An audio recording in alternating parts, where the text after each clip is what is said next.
Hello friends, I'm Alanah and welcome to my channel where today I basically wanted to talk about the ways in which I think Ghost of Tsushima is massively underrated, especially coming from the perspective of basically thinking about how much trash talk this game got before it came out. If you go look at my gameplay reaction video from the State of Play, it's full of comments calling it generic, saying it has no innovation, saying it just looks like another Ubisoft open world game, and I feel like just considering the amount of criticism that it got for that, I don't feel like it's getting enough credit for the subtle things that it does that makes it not that, if that made sense.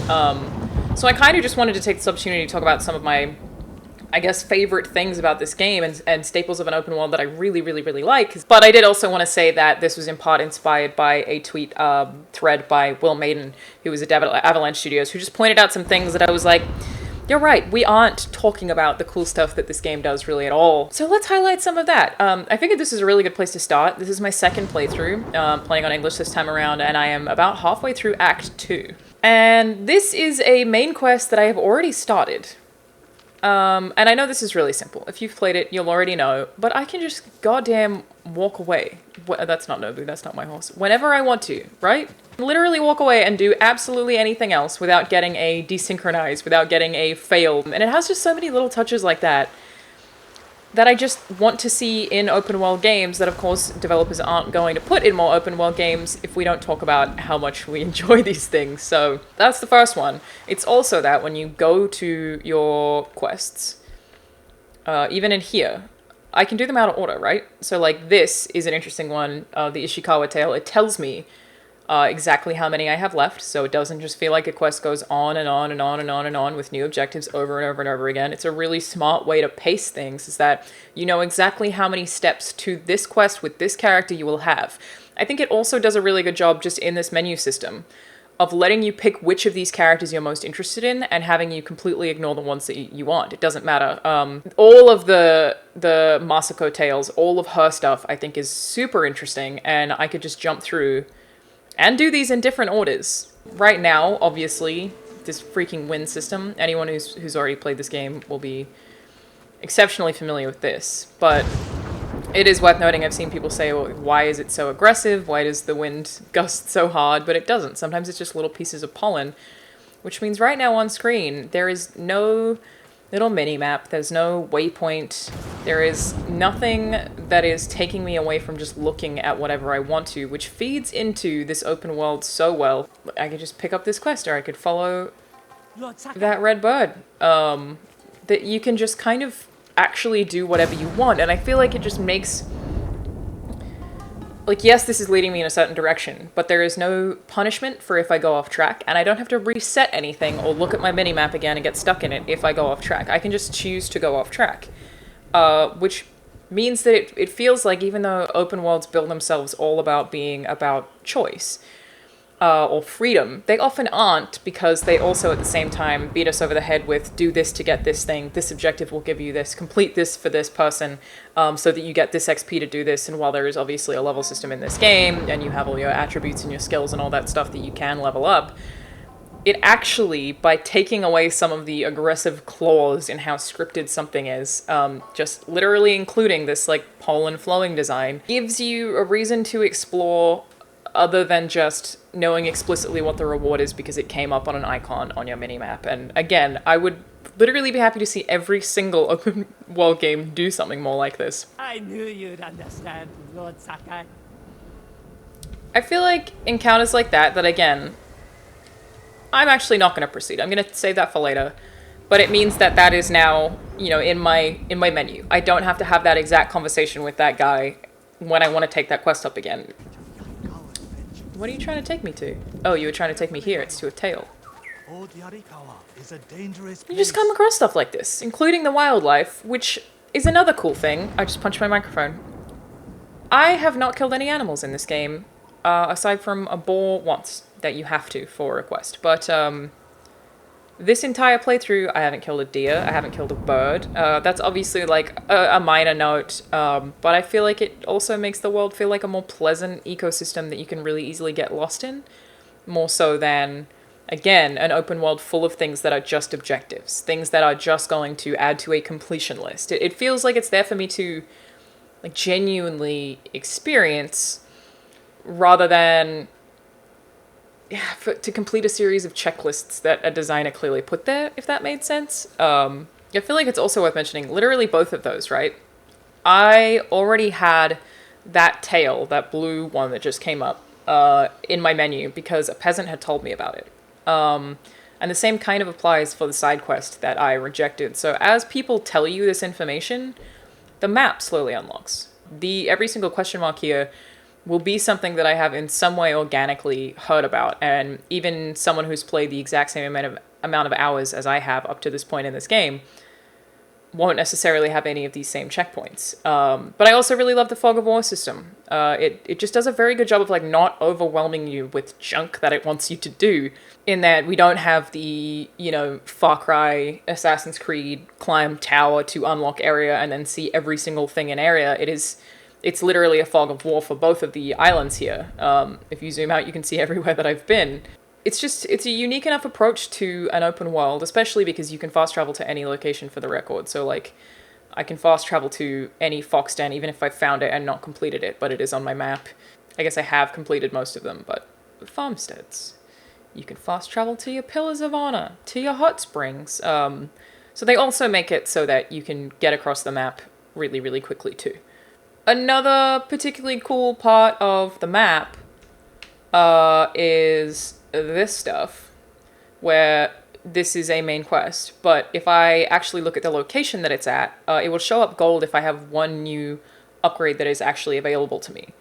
Basically meaning that as I'm exploring the open world, I know to maybe go to a certain location to get whatever my new upgrade is, to get my new gear, rather than it being stuck in my own menu, rather than it being tied to what XP I have. It is actually a person who has something available to me. I guess there are also just very cool things where, what are we going to do? Techniques here. The exploration is concerned. So you can have the wind take you to the nearest objective. There is a certain kind of clothing, I don't remember what it is actually, but there is a thing that you can wear where your controller will vibrate if you are near a particular item. But obviously all of these are so good for completionists in an open world, where you can actually buy these exploration upgrades that will tell you where to go for these specific things, whatever you're interested in. I feel like there are a lot of games out there that would have you buy maps. You'd either buy them for a trader, or in the year 2020, they would actually have you buy them with microtransactions. This is part of an upgrade system that you can opt into if you're a person who wants to get every single collectible.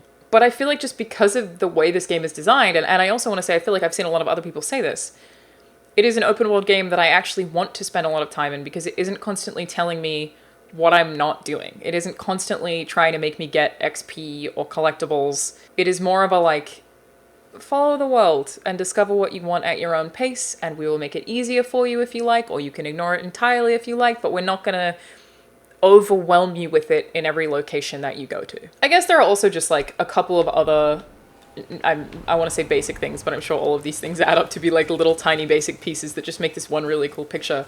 Like I do think there is a really solid amount of world variety. I saw people calling this game ugly around the time that the embargo went up, which just seems crazy to me.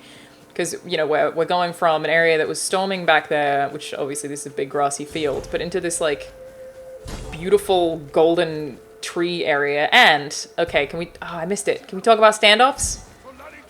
The standoff there, which I wish I had have done. I'm just gonna run away from it because I don't want to do it. I don't have to if I don't want to. I can literally leave and it doesn't tell me I've failed anything. It just lets me leave. Wow, he nearly hit me. But I want to say, like, standoffs, I think, are a very cool way to tell you that there are enemies approaching. Damn, dude. R.I.P., bro. Those are, again, just another way that the open world kind of gives you the option of engaging or not. You could also completely ignore the standoff and engage in combat anyway. But it does mean that you know enemies are there before they tend to know you're there, meaning you have the option of deciding if you want to get the jump on them, or if you want to completely leave. And of course, that's only if you haven't already seen them with your eyes. A couple of other things, I guess, load time. Load times are a big one. So let's just go... We can go here. Let's see how long this takes. 5, 6. That was 6 seconds. Unless I maybe counted 1 second wrong, but from what I can tell, it was 6 seconds.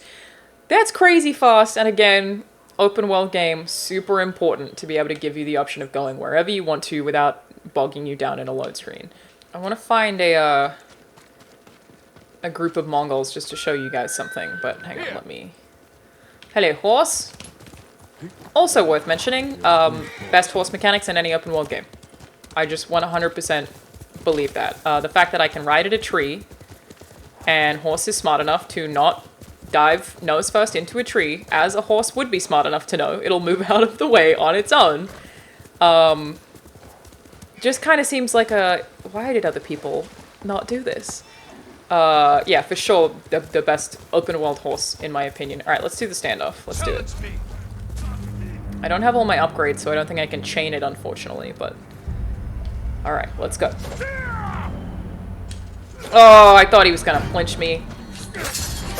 So there's one thing I wanted to show you guys with the combat specifically, but maybe this group won't be big enough.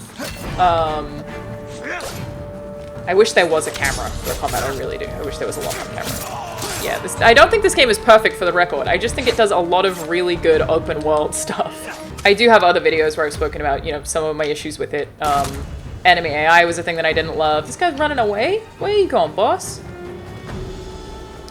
But yes, the weather will change on how you fight. It was hard for me to pay attention during this fight, because obviously I'm trying to fight people. But if you play as a ghost, or if you play super aggressive, the weather will literally change to match your mood. Supposedly there are literally more storms in the game based on how much ghost type of stuff you do. Thank you, my lord. You should avoid the swamps near Numata settlement. The Mongols There are you go. hiding there. Strategic location. That interaction is going to give me probably something new on my map, because she organically told me You're not going where that something way. is. I don't have much of a choice. It's a so much better approach, a so much more rewarding approach than climbing a tower or something and having everything be unlocked. See, it like literally says map updated. I absolutely love that. But of course, you can also play the flute to literally change the weather to what you like. And obviously that's not even talking about the photo mode, which is this game is so photogenic, and photo mode is just so easy to get into. And you can absolutely change everything, the time of day, color grading, how much exposure there is. The one other thing that Will mentioned in his thread is that you can call out the last enemy in any of the camps. So if you go to a camp and you want to break into it, and there's only one enemy remaining, you don't have to go and find them. You can literally call them out and have them come to you. And it also, I feel like, fits with the game narratively that Jin would do that. I also love there's no stamina. There's no stamina for the horse either. I don't have to worry about that when I'm exploring. Jin can jump off most heights with one upgrade that you can get pretty early on. You just have to roll when you land, which I guess makes it a mechanic. So there is fall damage to the extent that you can't really jump off something that would be, you know, absurdly tall. But more than you should realistically be able to, for sure. Also, love this. You can just jump on your horse while already sprinting and you never have to stop. I feel like there's so much that I could list about just like how I really like this open world. I love that when you're talking to a character, they will ride at the same speed as you or walk at the same speed as you, and you can just hold forward, and even if they make a turn, you will just turn with them. Games have been so bad at that for so long. Ghost of Tsushima basically fixes that problem. The open world, I think, is just really underrated for a lot of the little things that it does, for just how genuinely fun it is to explore, how much it minimizes that feeling of open world being a chore. And I feel like if we get more stuff like this, that whole look at that. That whole idea of open world fatigue wouldn't be so much of a problem, because it's not necessarily that like people are tired of games being big or long, which, to be fair, has always seemed like a really strange thing to me, that publishers or devs always talk up, our game is so long, it's the longest, biggest one we've ever made, but I don't ever feel like I see actual gamers being like, I would like a bigger open world and a longer game very often. But I think it's probably more that a lot of open world games started to follow the exact same sort of formula, and this one has a lot of really unique takes on that formula, and I really just appreciate it for that. So that's it for me today, everyone. I am going to finish this shrine. I hope you all enjoyed this, frankly, probably pretty unstructured video. I just felt like I had a lot of things that I wanted to get through. I will see you all next time.